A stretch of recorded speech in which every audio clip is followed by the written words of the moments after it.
ഞാൻ സ്പെഷ്യലായിട്ട് ഉണ്ടാക്കുമെന്ന് തിറാമിസു. അതെങ്ങനെ ഉണ്ടാക്കുന്നതെന്ന് നോക്കൂ. കുറച്ച് ബീപ്പിംഗ് ക്രീം എടുത്തിന്. ബീപ്പിംഗ് ക്രീമിനെല്ലാം പങ്ങല ബീട്ടാക്കിയിട്ട് എടുക്കണം. നല്ല അതിൽ പഞ്ചസാര ഉള്ളതും കിട്ടുന്നു, ഇല്ലാതെയും കിട്ടുന്നത്. എൻ്റെ കയ്യിൽ പഞ്ചസാര ഉള്ളത്. പഞ്ചസാര ഇല്ലെങ്കിൽ നമ്മൾ കണക്കിൻ്റെ പഞ്ചസാര ഇടണം. അങ്ങനെ പങ്ങല ഇത് നല്ല മുദ്ദോളം ഇങ്ങനെയല്ലേ ബീട്ടാക്കിയിട്ട് എടുക്കണം. നല്ല മുദ്ദ ബീട്ടാവോളം അതിനെ അടിച്ചോണ്ട് വേണം. കേക്കിനെ അങ്ങനെ അടിക്കുന്ന അങ്ങനെ അടിച്ചിട്ട് എടുത്താൽ കായ ഇങ്ങനെ വയ്ക്കുമ്പോൾ ഇങ്ങനെ മറിയാൻ കായല, എന്ത് ബെയ്യാൻ കായല. അതേമാതിരി ഇങ്ങനെ ആക്കിയിട്ട് എടുക്കണം കേക്കിനെ അടിക്കും പോലെ. പിന്നെ ഇത് ഫ്രഷ് ക്രീം ഞാൻ 2 പാക്കറ്റ് എടുത്തിന്. ഫ്രഷ് ക്രീമിൻ്റെ അതിലേക്ക് ഇതിൽ പഞ്ചസാര ഇല്ലല്ലോ. ഇതിലേക്ക് നമ്മൾ പഞ്ചസാര ഇട്ടാൽ 3 സ്പൂണ് പഞ്ചസാരയും 1 സ്പൂണ് കൊക്കോ പൗഡറും ഇട്ടിട്ട് ഇതിനെ ബീട്ടാക്കിയിട്ട് എടുക്കണം.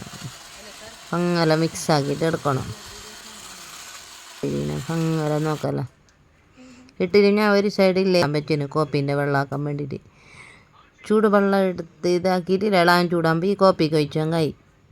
കോപ്പി ഇട്ടിട്ട് ഒരു പിടി ഇളാൻ ചൂടാക്കി അങ്ങാവും. പിന്നെ ഞാൻ മേരി ബിസ്ക്കറ്റ് എടുത്തിന്. ഏത് ബിസ്ക്കറ്റും എടുക്കാം. മേരി ബിസ്ക്കറ്റ് ടൈപ്പിൻ്റെ അതിലേക്ക് ഈ ക്രീമാക്കിയില്ലേ ഇത് ഫ്രഷ് ക്രീം അതിനെ മിന്നിടണോ കുറച്ചോ.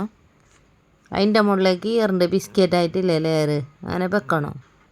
ഈ മേരി ബിസ്ക്കറ്റ് ഈ കോഫിക്ക് മുക്കിയിട്ട് അതിൻ്റെ മുകളിലേക്ക് ഇതിനെ ബേക്ക് ഇത് ഫ്രഷ് ക്രീം ഇട്ടങ്ങായി. ഫ്രഷ് ക്രീം ഇട്ട് പിന്നെ ഒരു ലെയർ ആക്കിയിട്ട് വെക്കണം ഈറിൻ്റെ ബിസ്ക്കറ്റ് ആക്കിയിട്ട്.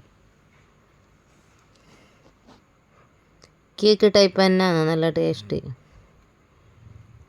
ഇതേമാതിരി കോഫിക്ക് മുക്കിയിട്ടില്ലേ ഈറിൻ്റെ ഇതാക്കിയിട്ട് വെച്ചങ്ങ. അതിൻ്റെ മുകൾക്ക് ബിപ്പിംഗ് ക്രീം ആക്കിയിട്ടില്ലേ അതിനെ ഇട്ടങ്ങായി ലാസ്റ്റ് ഇട്ട് പിന്നെ ഈ കൊക്കോ പൗഡർ അതിനെ മുകൾക്ക് ഇങ്ങനെ ഇട്ടങ്ങായി. കൊക്കോ പൗഡറോ കോഫി പൗഡറോ, ഞാൻ കൊക്കോ പൗഡർ ഇട്ടത്.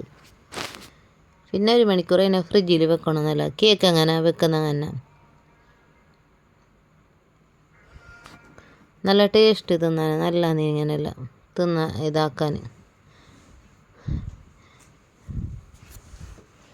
നോക്കല്ല. ഞാൻ 1 മണിക്കൂർ കഴിഞ്ഞാൽ പിന്നെ എടുത്ത്